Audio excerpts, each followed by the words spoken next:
A'udzubillahi minasyaitonirrajim. Bismillahirrahmanirrahim. Assalamualaikum warahmatullahi taala wabarakatuh. Yang saya muliakan pengurusi Masjid An-Nur Rahim, Kampung Sailan, Putatan, Sabah, CLD. Yang saya muliakan yang berbahagia Ketua Kampung Sailan, Tuan Haji Dulasi Saleh.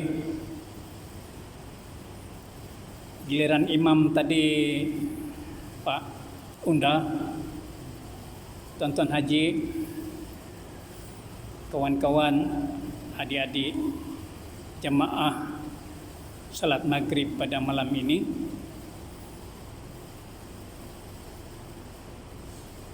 Empat 14 hari bulan 15 Rabu 15 hari bulan Disember 2020. InsyaAllah tuan-tuan, seperti biasa saya sebagai penceramah takmir, guru takmir bagian Jain Putatan, tibalah masanya saya menyampaikan kuliah ceramah, kuliah takmir di masjid di surau An-Nur Rahim, Kampung Sailan pada malam ini, pada malam Rabu. InsyaAllah seperti biasa tuan-tuan, tajuk pada malam ini kita sudah sampai kepada sirah Nabi daripada Qisasul Anbiya, daripada rujukan buku Al-Haramain. Pada malam ini kita akan sama-sama berkongsikan, tajuknya ialah Allah Subhanahu wa taala mengutuskan Nabi Musa alaihi salam kepada kaumnya, yakni Bani Israel di negara sekarang ini dinamakan negara Mesir, tuan-tuan ya. Dan sekaligus Nabi Musa alaihissalam juga beserta dengan abang kandungnya, iaitu Nabi Harun. Dan insyaAllah kita akan sampaikan ceramah takmir pada malam ini, di mana Nabi Musa alaihissalam dan juga dibantu oleh Nabi Harun alaihissalam, tuan-tuan. Tuan-tuan, bagaimana Allah Subhanahu wa taala mengutuskan setiap nabi, tuan-tuan, Allah diutuskan kepada kaumnya, di mana kaumnya Allah Subhanahu wa taala memerhatikan bahawa kaum pada ketika itu umat nampaknya tidak mentaati Allah Subhanahu wa taala, tuan-tuan. Tidak mematuhi, tidak mengikuti wahyu firman Allah yang diturunkan kepada setiap nabi, tuan-tuan.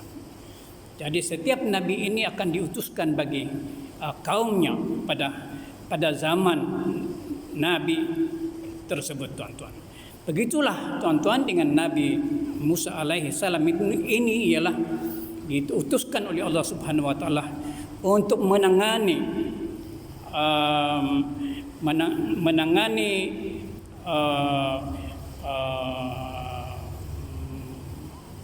masalah atau keadaan umatnya, yakni Bani Israel, tuan-tuan, yang pada masa itu, tuan-tuan, Bani Israel ini selepas Bani Israel di negara Mesir, tuan-tuan, bersama dengan Nabi Yusuf alaihissalam, tuan-tuan. Pada kira-kira Nabi Yusuf ini, tuan-tuan, adalah pangkat moyang kepada Nabi Musa bapa Nabi Musa alaihissalam, yakni Imran, tuan-tuan. Pangkat moyang kepada Nabi Yusuf alaihissalam adalah pangkat moyang kepada bapa Nabi Musa alaihissalam, yakni Imran. Jadi Nabi Musa bin Imran, tuan-tuan. Begitulah kisah ini, tuan-tuan. Jadi Bani Israel, tuan-tuan, ya ini kalau kita perhatikan dalam sejarah Bani Israel, tuan-tuan, adalah bermula kepada Nabi Yakub. Nabi Yakub nama keduanya ialah Israel namanya. Jadi keturunan Nabi Yakub atau dengan nama Israel inilah daripada bermulanya lah Bani Israel, tuan-tuan, dan sehinggalah hari ini, tuan-tuan. Ya, jadi tuan-tuan, bagaimana keadaan di Mesir? Keadaan negara Mesir pada ketika Nabi Yusuf alaihissalam menjawat jawatan setelah dilantik oleh Raja Mesir pada ketika, tuan-tuan, sebagai menteri menjaga perbendaharaan negara Mesir, tuan-tuan. Jadi rakyat keturunan Bani Israel ini, tuan-tuan, begitu diambil perhatian oleh Nabi Yusuf alaihissalam, tuan-tuan. Dan di mana kisah Nabi Yusuf alaihissalam, tuan-tuan, menjemput semua ayahnya Yakub dengan saudara-saudara kandungnya, tuan-tuan, untuk melawat Nabi Yusuf pada ketika itu di Mesir, tuan-tuan. Begitulah suasana keturunan keluarga Yusuf alaihissalam, tuan-tuan, sebagai Bani Israel, dan begitulah keadaan rakyat atau kaum Bani Israel di Mesir pada ketika itu. Tuan-tuan, apabila zaman Nabi Musa alaihissalam diutus oleh Allah Subhanahu wa taala selepas 100 tahun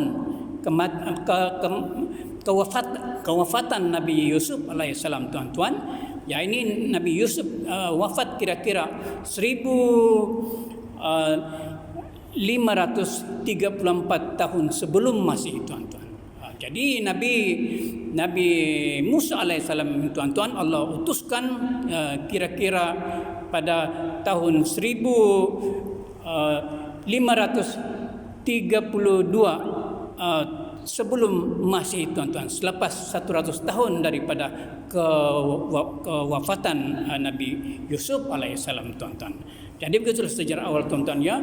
Jadi Nabi Israel, kaum Bani Israel, tuan-tuan, bagaimana, kenapa?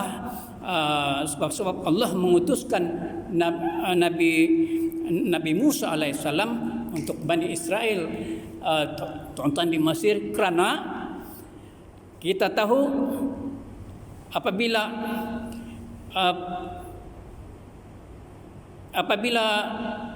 raja yang baru, tuan-tuan, pada masa itu, ya ini digelar sebagai Fir'aun, tuan-tuan, sudah bertukar suasana kehidupan masyarakat Bani Israel, tuan-tuan.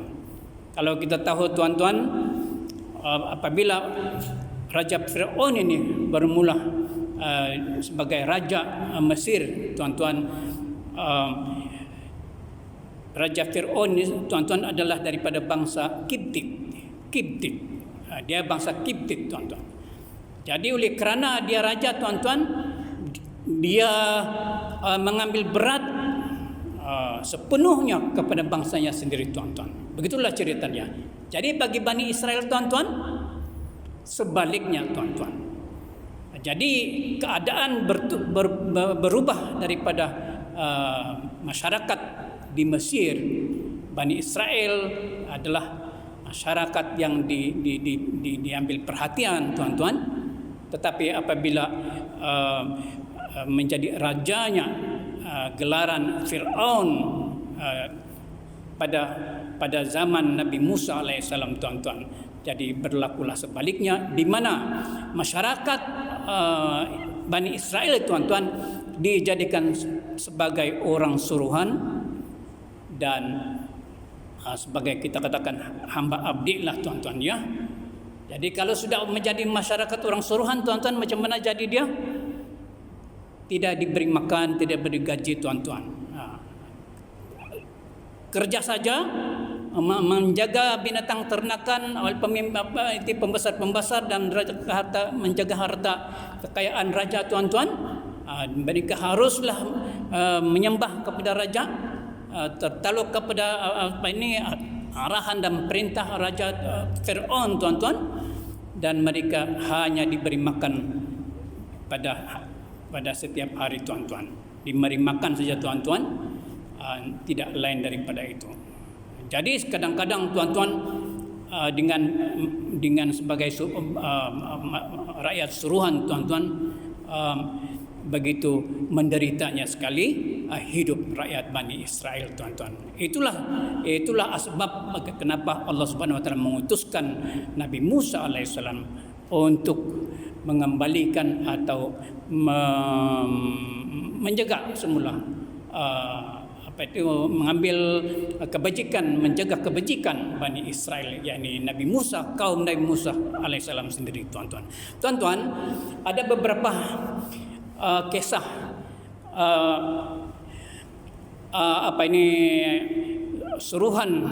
suruhan Allah Subhanahu wa taala yang dipertanggungjawabkan kepada Nabi Musa alaihissalam apabila diutus menjadi nabi tuan-tuan.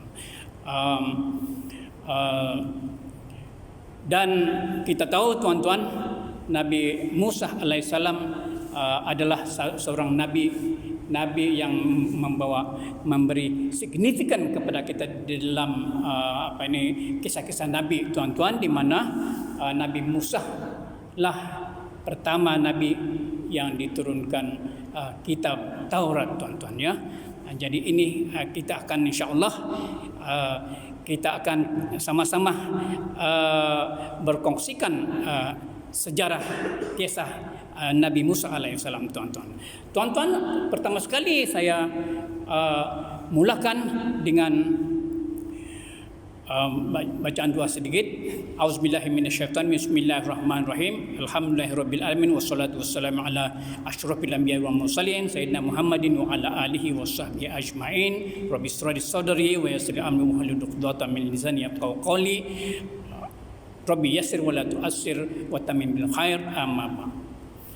Tuan-tuan, saya mulakan dengan surah Al-A'raf ayat 121 hingga 122. Artinya, berkata mereka, yakni orang-orang ahli sihir itu, kami beriman kepada Allah sekalian alam, Tuhan Nabi Musa dan Nabi Harun. Tuan-tuan, begitulah makna surah Al-A'raf ayat ke-121 hingga 122. Mengikut surah ini tuan-tuan, inilah satu-satunya surah tuan-tuan mengenai kejayaan dakwah Nabi Musa alaihissalam. Ahli-ahli sihir ini tuan-tuan adalah kumpulan yang pertama mentauhidkan, beriman kepada Nabi Musa alaihissalam daripada beriman kepada berhala dan juga bertuhankan kepada Raja Fir'aun tuan-tuan. Tuan-tuan, daripada kisah seterusnya Nabi Musa alaihissalam tuan-tuan, asal Raja Fir'aun ini tuan-tuan terkenal dengan raja yang bengis dan raja yang kejam tuan-tuan, dan bangis dan kejam terhadap khususnya kepada Bani Israel alaihissalam. Tuan-tuan, mengikut sejarah awal Nabi Musa alaihissalam ini tuan-tuan, oleh kerana apabila Raja Fir'aun ini menjadi raja Mesir tuan-tuan, maka Raja Fir'aun ini mendapat diberitahu oleh seorang padri yang memberitahu kepada Raja Fir'aun tuan-tuan bahawa mengikut mimpi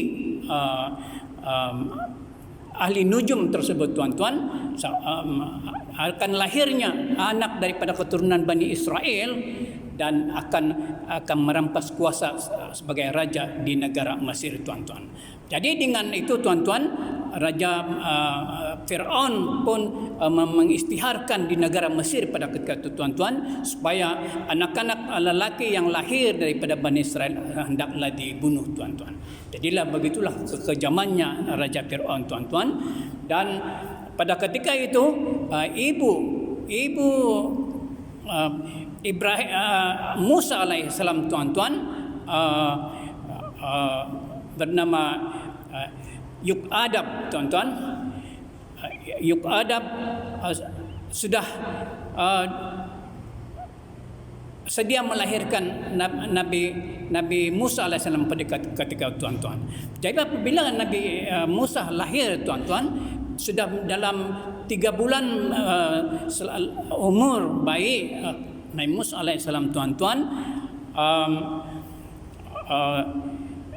kebimbangan kepada ibunya oleh pembesar-pembesar atau perisik-perisik Nabi pada Raja Fir'aun tuan-tuan, untuk mengesan anak laki-laki daripada Bani Israel untuk dibunuh tuan-tuan. Jadi sampai masanya lah, demi keselamatan anak yang dilahirkannya dalam masa 3 bulan tuan-tuan, Allah Subhanahu Wa Taala memberi ilham kepada Yukabad tuan-tuan, ibu Nabi Musa alaihissalam, supaya menghanyutkan bayi ini dalam kotak tuan-tuan di Sungai Nil tuan-tuan. Jadi dengan itu ibunya membawalah bayi yang dinamakan Nabi Musa alaihissalam tuan-tuan ke Sungai Nil dan dimasukkan dalam kotak tuan-tuan dan dihanyutkan tuan-tuan. Begitulah biasanya kebiasaannya tuan-tuan. Nabi Fir'aun ini tuan-tuan mempunyai istana-istana di sepanjang tepi Sungai Nil tuan-tuan. Jadi apabila satu masa tuan-tuan, pasangan suami istri Fir'aun dengan Asia istrinya tuan-tuan melihat ada bayi dengan kotak itu tuan-tuan dihanyutkan di Sungai Nil terlihatnya, dan segera mengarahkan orang suruhannya untuk mengambil bayi tersebut tuan-tuan. Jadi tuan-tuan, akhirnya ternyata budak itu adalah budak lelaki tuan-tuan. Jadi macam mana respon Raja Fir'aun terhadap lelaki tersebut tuan-tuan? Dia mengikut kisah tuan-tuan, dia segera mengambil parangnya tuan-tuan untuk membunuh bayi tersebut tuan-tuan. Tetapi daripada pujukan istrinya Asia tuan-tuan, mengatakan dia sayang bayi tersebut, dan meminta supaya suaminya Fir'aun tidak melakukan apa-apa terhadap bayi tersebut tuan-tuan. Jadi begitulah kisah apabila terjumpanya bayi kecil Nabi Musa alaihissalam tuan-tuan, dan akhirnya dijadikanlah mengikut daripada kemahuan permintaan istri Fir'aun tuan-tuan, supaya dijadikan Nabi Musa alaihissalam sebagai anak angkat mereka tuan-tuan. Jadi berkembanglah cerita tuan-tuan. Kita ringkaskan kisah Nabi Musa ini daripada diambil semasa bayi dihanyutkan di Sungai Nil tuan-tuan. Mereka bawalah ke rumah, dan bermula daripada itu tuan-tuan, mereka jaga pelihara Nabi Musa ini tuan-tuan, dan hinggalah seterusnya tuan-tuan ya. Jadi seterusnya tuan-tuan, bagaimana ibu Yukabad ini mengetahui anaknya dihanyutkan, dan Raja Fir'aun sudah mengambilnya tuan-tuan. Dengan itu sampailah masa untuk Asia, yakni istri Fir'aun, mencari pengasuh tuan-tuan. Tapi usaha-usaha telah dibuat, dan tidak ada tidak ada seorang pun pengasuh yang sesuai untuk menjaga Nabi Musa alaihissalam, tuan-tuan, melainkan apabila ibu kepada bayi tersebut, iaitu Nabi Musa alaihissalam datang ke istana, tuan-tuan, dan apabila isteri Fir'aun bersetuju dan dengan anak tersebut juga suka dengan pengasuh tersebut, dan belum lagi diketahui sebab di mana pengasuh itu adalah Yuk'abad, sebab ibu sebenar bayi tersebut, tuan-tuan, maka Nabi Musa alaihissalam pun berjaya berjumpa semula dengan ibunya untuk disusukan, tuan-tuan. Jadi sehinggalah beberapa tahun, tuan-tuan, dan sehinggalah membesar Nabi Musa alaihissalam, tuan-tuan. Jadi apabila membesar, tuan-tuan, dalam satu keluarga, tuan-tuan, ada juga kisah, tuan-tuan, di mana tanda-tanda Fir'aun ini bertindak terhadap Nabi Musa alaihissalam ini, tuan-tuan, semasa kecilnya, apabila dikendong oleh Fir'aun, tuan-tuan, tiba-tiba janggut Fir'aun ditarik oleh Nabi Musa masa kecil, tuan-tuan. Jadi dia cuba dia terus mengistilahkan kepada istrinya bahwa inilah bayi yang kemungkinan apa yang telah diperkatakan oleh ahli nujum tersebut, tuan-tuan. Jadi tetapi walau bagaimanapun istri Fir'aun ini, tuan-tuan, pandai memujuk suaminya Fir'aun dan tidaklah sampai membunuh Nabi Musa alaihissalam, tuan-tuan. Jadi, tuan-tuan, satu masa kita sudah beralih kepada satu kisah mengenai bagaimana peringkat remaja Nabi Musa alaihissalam, tuan-tuan, ya.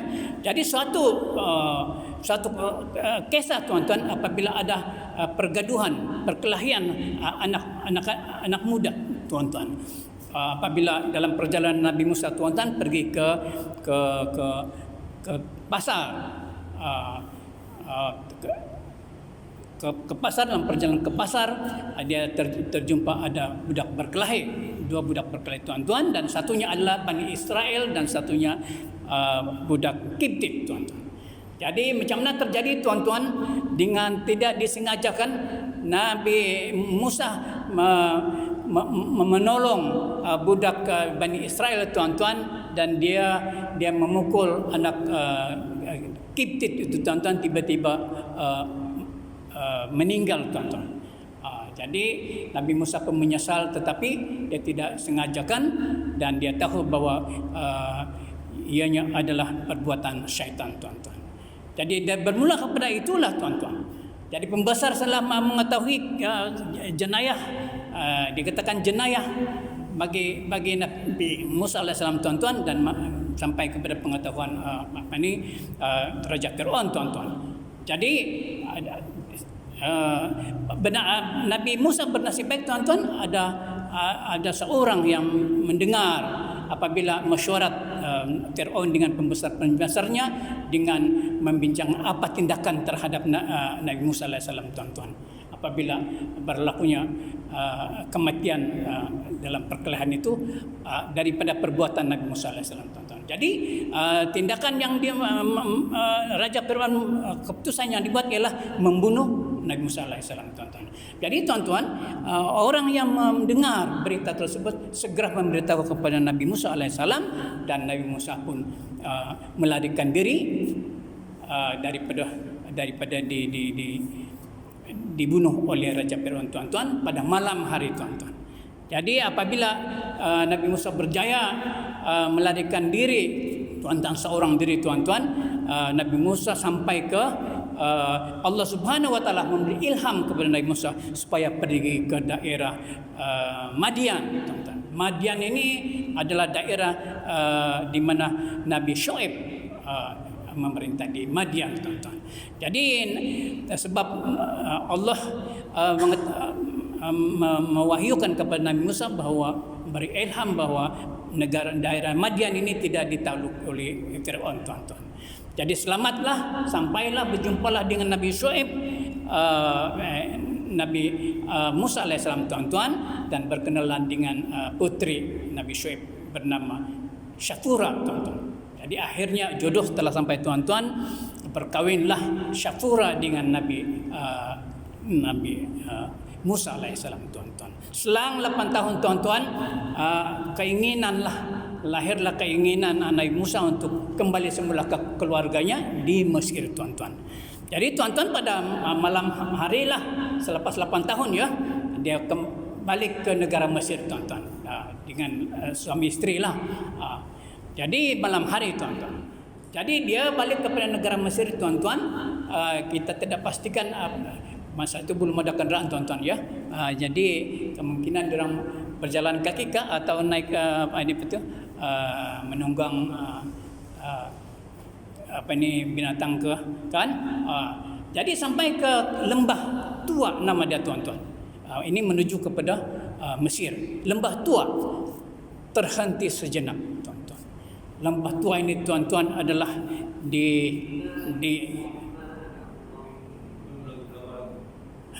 lembah tua ini tuan-tuan di bawah Gunung Tursina tuan-tuan. Jadi nampaknya tuan-tuan, di sanalah tanda-tanda kenabian Nabi Musa alaihissalam tuan-tuan, di mana dia melihat cahaya di depan tuan-tuan. Jadi dia tinggalkan, beritahu sama istrinya supaya menunggu sebentar. Dia mengambil cahaya tersebut supaya untuk kemudahan mereka untuk berjalan, menerangkan jalan tuan-tuan ya. Jadi apabila sampai menghampiri cahaya tersebut tuan-tuan, terdengarlah Nabi Musa suara tuan-tuan. Jadi rupanya Allah menyatakan kepada Nabi Musa bahawa suara itu adalah Allah. Dan Allah pun memberitahu kenabian Nabi Musa pada masa itu tuan-tuan ya. Jadi di lembah tua tuan-tuan. Jadi akhirnya tuan-tuan, kenabian sudah rasmi. Nabi Musa juga telah diamanahkan supaya berjumpa kepada Fir'aun tuan-tuan, Raja Fir'aun, dan pesan wasiat atau wahyu Allah Subhanahu wa taala memberi perintah kepada Nabi Musa supaya mengambil Bani Israel daripada cengkaman, membebaskan daripada cengkaman Raja Fir'aun tuan-tuan. Itu satu. Yang kedua, berdakwah kepada Fir'aun daripada mengesahkan Tuhan, mengesahkan Allah Subhanahu menyembah Allah Subhanahu wa taala dan dan tidak mensyirikkan tuan-tuan. Itulah dakwah yang diperintahkan kepada Nabi Musa alaihissalam oleh Allah Subhanahu wa taala tuan-tuan. Jadi sudah berada balik di negara Mesir ini tuan-tuan. Jadi kita pergi di satu kisah di mana di satu tempat di mana ada majlis Fir'aun ini tuan-tuan ya.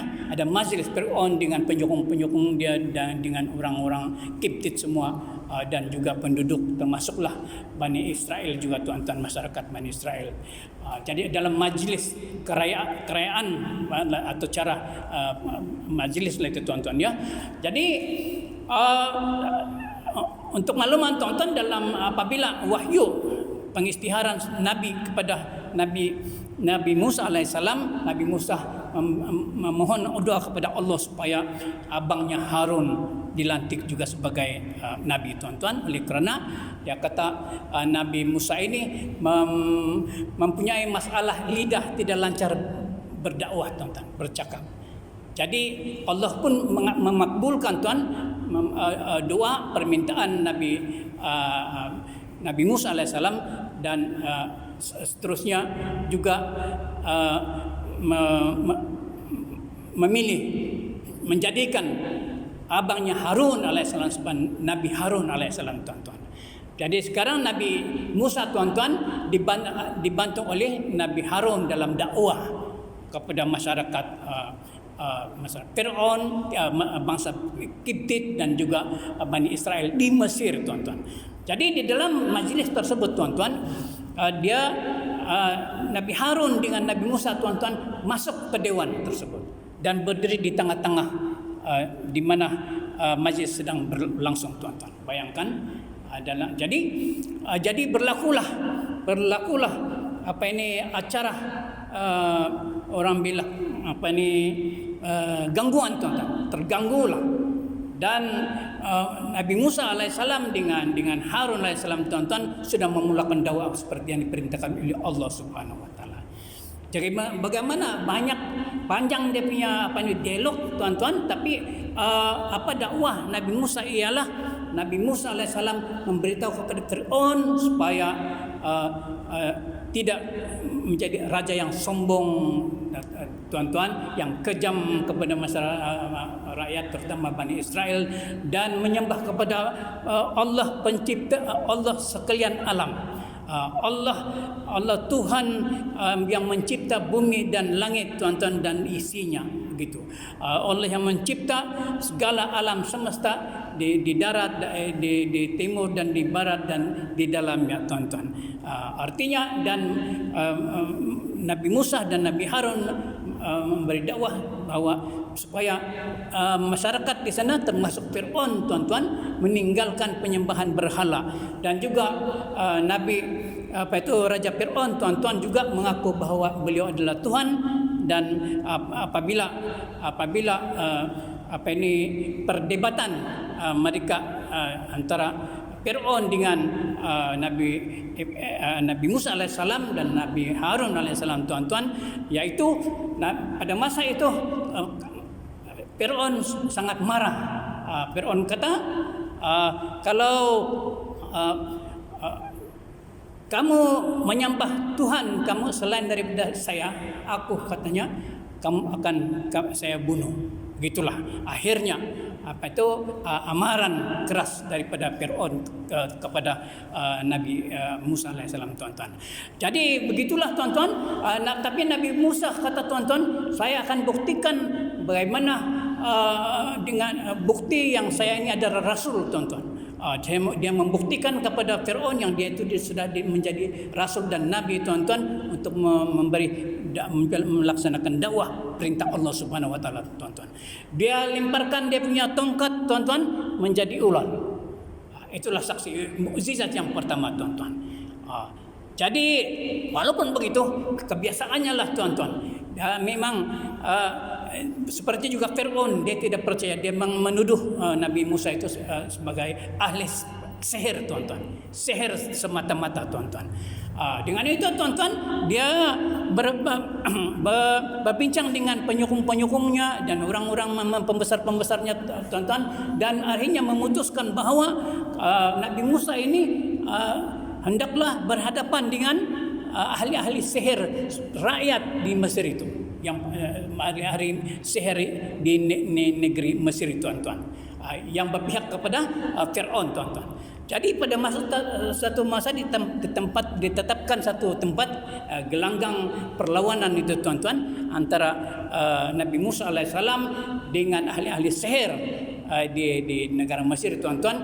Maka dan dituntuni oleh masyarakat, seluruh masyarakat tuan-tuan, termasuk Fir'aun dan pembesar-pembesar tuan-tuan. Jadi begini, yang keduanya tuan-tuan, mukjizat yang seterusnya tuan-tuan ialah apabila berhadapan dengan ahli sihir dan Nabi Musa tuan-tuan, Nabi Musa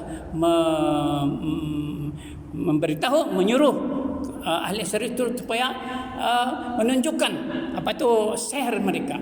Jadi orang ahli sihir di kumpulan Fir'aun itu tuan-tuan melepaskan tali dan tongkat mereka tuan-tuan, dan menjadi ular di gelanggang tuan-tuan.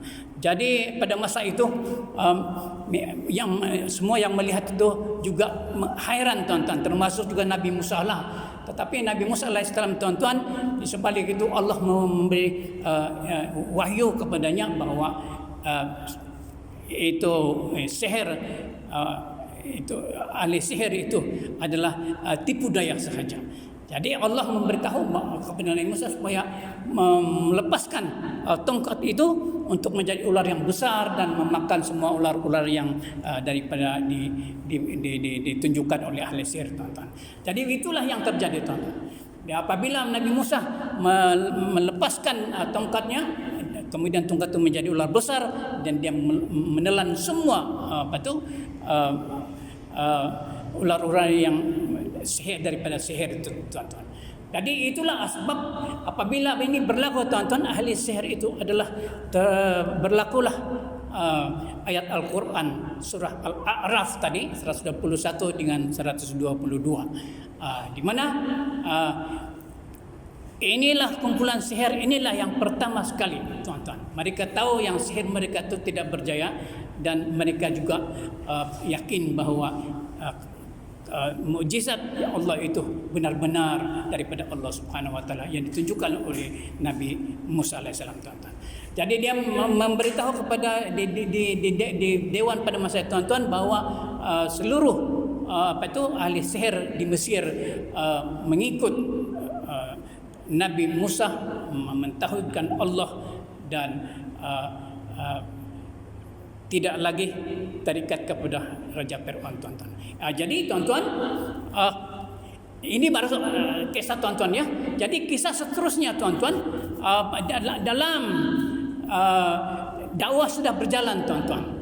Jadi sudah dakwah Allah Subhanahu Wa Taala, mentauhidkan Allah Subhanahu Wa Taala ini sudah pun berjalan, dan masa itulah Raja Fir'aun, tuan-tuan, sangat bengis sekali, dan dia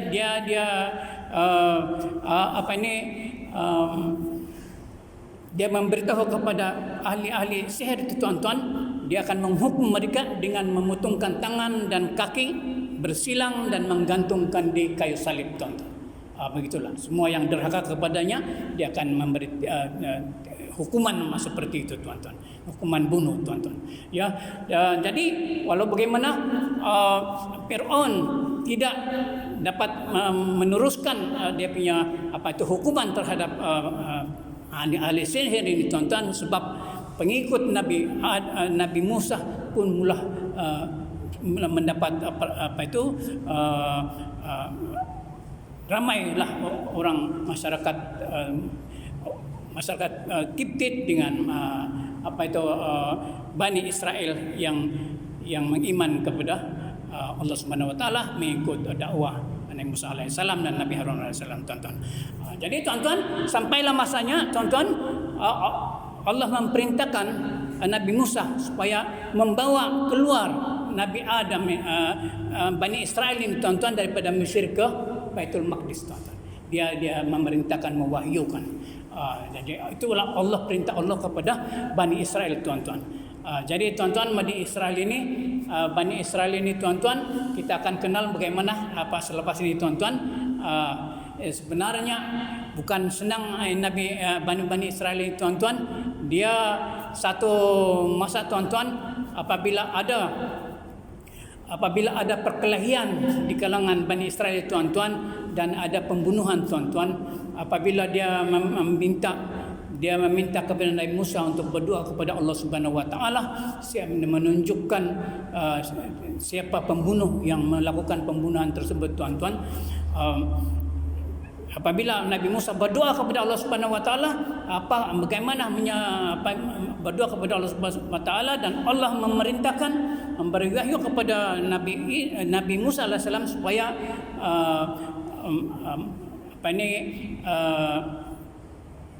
yang pembunuhan tadi, tuan-tuan, keluarga itu hendaklah menyembelih lembu betina, tuan-tuan. Jadi tuan-tuan, bagaimana masyarakat Bani Israel ini, tuan-tuan, dia wahyu Allah pun mereka tidak mempercayai dengan mudah, tuan-tuan.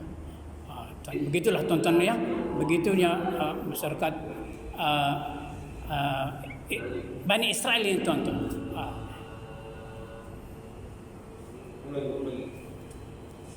Jadi tuan-tuan, inilah gambaran masyarakat Bani Israel ini, tuan-tuan. Perintah Allah Subhanahu Wa Taala pun, tuan-tuan, bukan senang mereka mempercayainya dengan mudah. Memang mereka ingkar, tuan-tuan. Artinya mereka ingkar, tuan-tuan.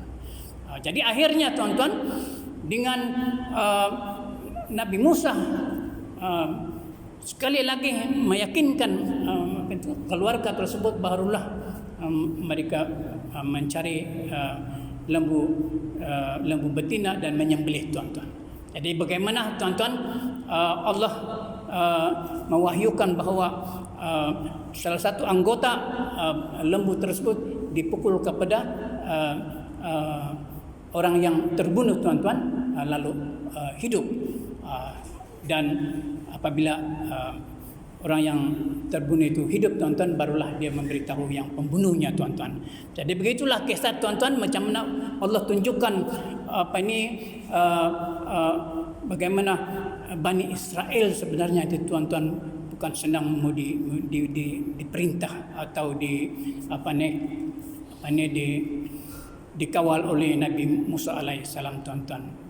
Hati-hati mereka agak keras, tuan-tuan, sehingga kan wahyu Allah pun mereka tidak mudah untuk meyakinkan dan mengikutinya, tuan-tuan. Tuan-tuan, ya. Jadi itu kita dapat gambarkan masyarakat Bani Israel ini, tuan-tuan. Tugas Nabi Musa memang susah, tuan-tuan. Jadi pada satu masa lah, tuan-tuan, sampai masa Allah memerintahkan Nabi Musa untuk membawa keluar Bani Israel daripada Mesir ke Baitul Maqdis, tuan-tuan. Dia kata Allah mewahyukan bahawa Bani Israel itu boleh dibawa demi keselamatan ke Baitul Maqdis, begitu. Jadi Nabi Musa pun memberitahu dan membawa, tuan-tuan. Jadi sebelum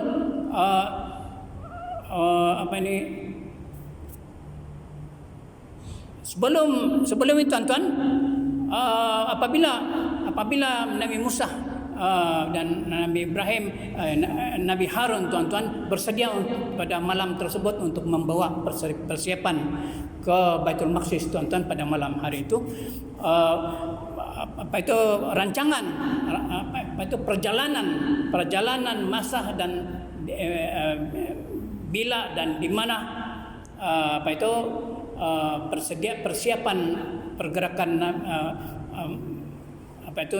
Nabi Musa alaihissalam ini, tuan-tuan, telah diketahui oleh Fir'aun melalui dia punya persik-persik, tuan-tuan. Jadi apabila masa tersebut, tuan-tuan, ini semua masyarakat Bani Israel ini, tuan-tuan, dibawa oleh Nabi Musa dengan seramai 12 kabilah, tuan-tuan. 12 kabilah Bani Israel ini dan mempunyai ketua-ketua masing-masing. Jadi inilah masalahnya, susah payahnya Nabi Musa ini membawa kaumnya Bani Israel, tuan-tuan. Jadi apabila sampai maksudnya, tuan-tuan, perjalanannya adalah menuju kepada Baitul Maqdis, tetapi dengan perencanaan kehendak Allah Subhanahu wa taala, tuan-tuan, Nabi Musa, perjalanan Nabi Musa ini tersalah, tuan-tuan, atau disalahkan menuju ke timur, yaitu mereka akan menghadapi Sungai Nil, tuan-tuan. Begitu. Itu kehendak Allah Subhanahu wa taala, tuan-tuan. Jadi apabila sampai di sana, tuan-tuan, Nabi Musa dan orang-orang Bani Israel ini telah dikejar oleh ini orang-orang Fir'aun dan dia punya tentera-tentera, tuan-tuan. Jadi suasana kisah penceritaan masa itu, tuan-tuan, memanglah sangat menakutkan bagi kaum Bani Israel, tuan-tuan. Tetapi sekali lagi, tuan-tuan, Allah Subhanahu wa taala memberi mukjizat kepada Nabi. Bagaimana Nabi mendapat mukjizat oleh Allah Subhanahu wa taala ialah apabila mereka untuk menyeberang sungai itu, tuan-tuan, Sungai Nil itu, tuan-tuan, Nabi Musa diperintah, diberi wasiat supaya memukul air laut tersebut, tuan-tuan. Jadi Nabi Musa pun memukul air laut itu, sungai itu, dan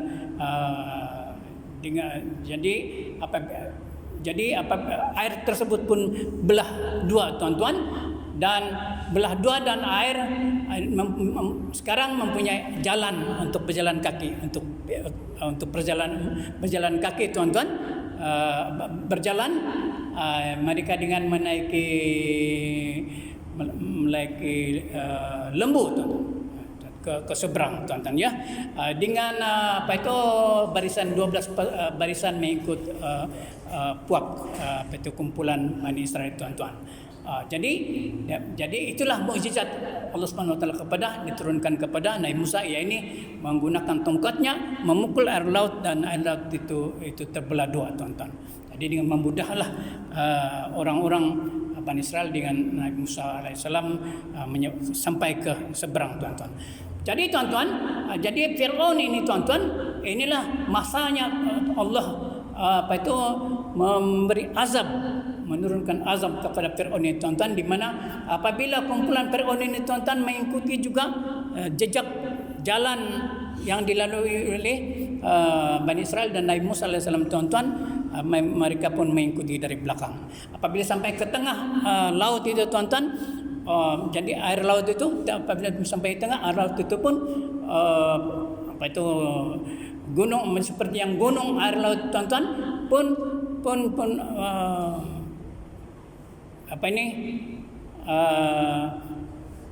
pun merebah tuan-tuan, air itu dia pasang semula tuan-tuan, dan tenggelamlah Firaun dengan orang-orangnya tuan-tuan. Jadi mengikut kisah tuan-tuan, bagi masa itulah Firaun baru insaf tuan-tuan bahawa dia sekarang insaf dan menyembah kepada Allah yang Maha Esa tuan-tuan. Tapi rupanya masa Firaun untuk insaf dan kita ni sudah terlambat tuan-tuan. Dan akhirnya tuan-tuan, apabila semua orang-orang Firaun tenggelam tuan-tuan, dan tubuh badan Firaun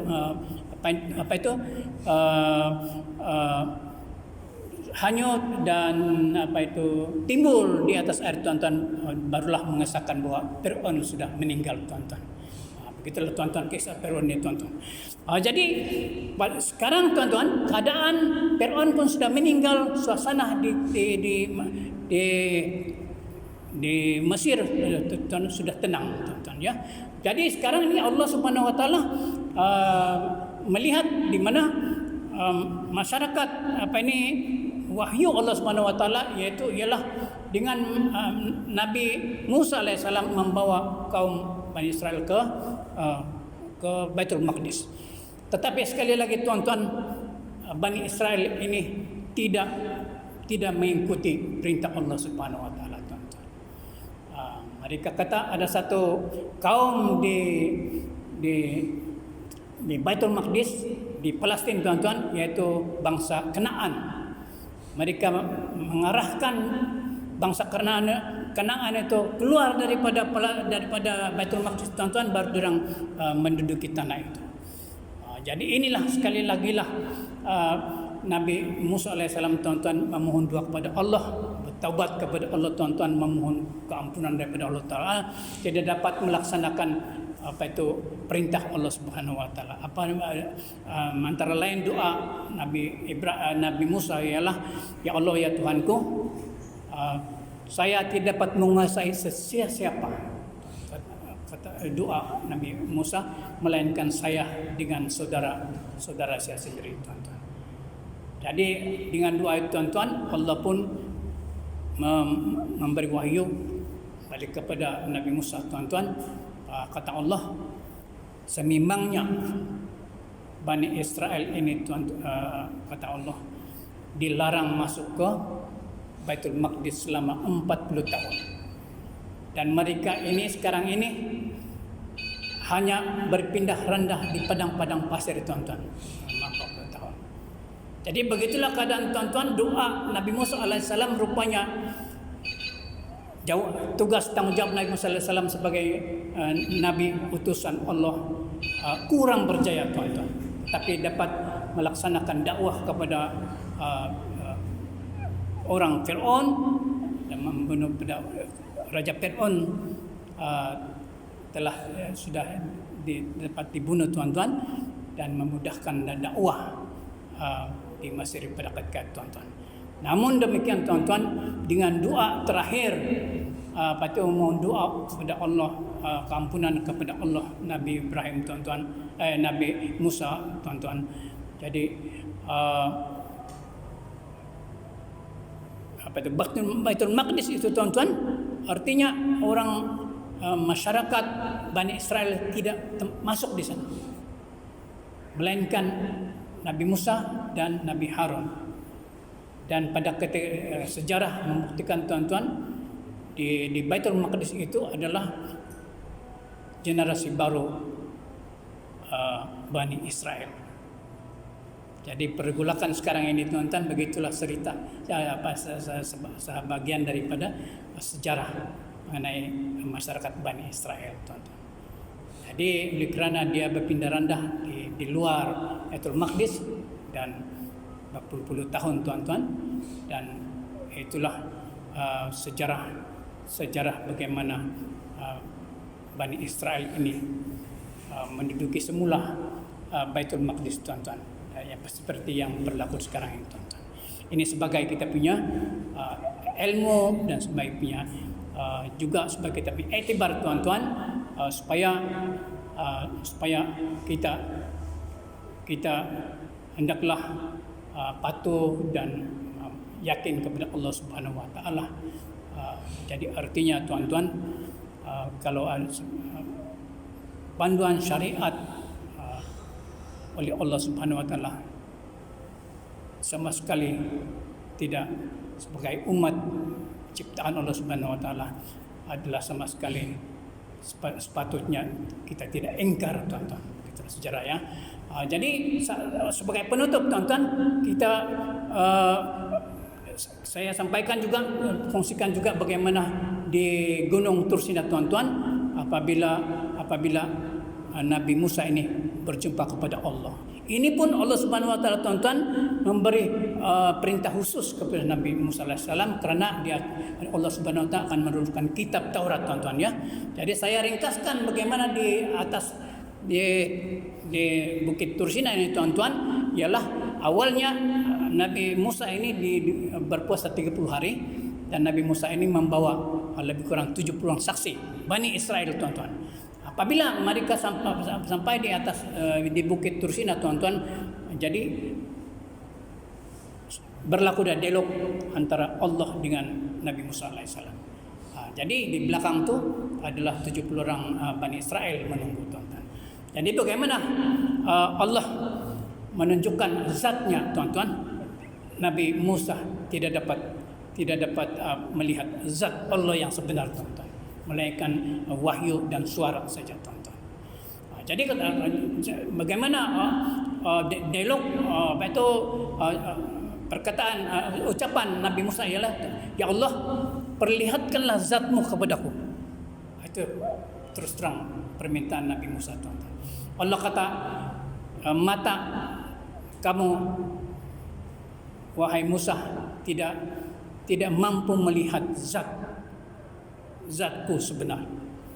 Lihatlah gunung di depan itu. Allah kata, kalau gunung itu masih berada, kamu akan melihat zatku. Boleh dipahami ya? Begitulah lebih kurang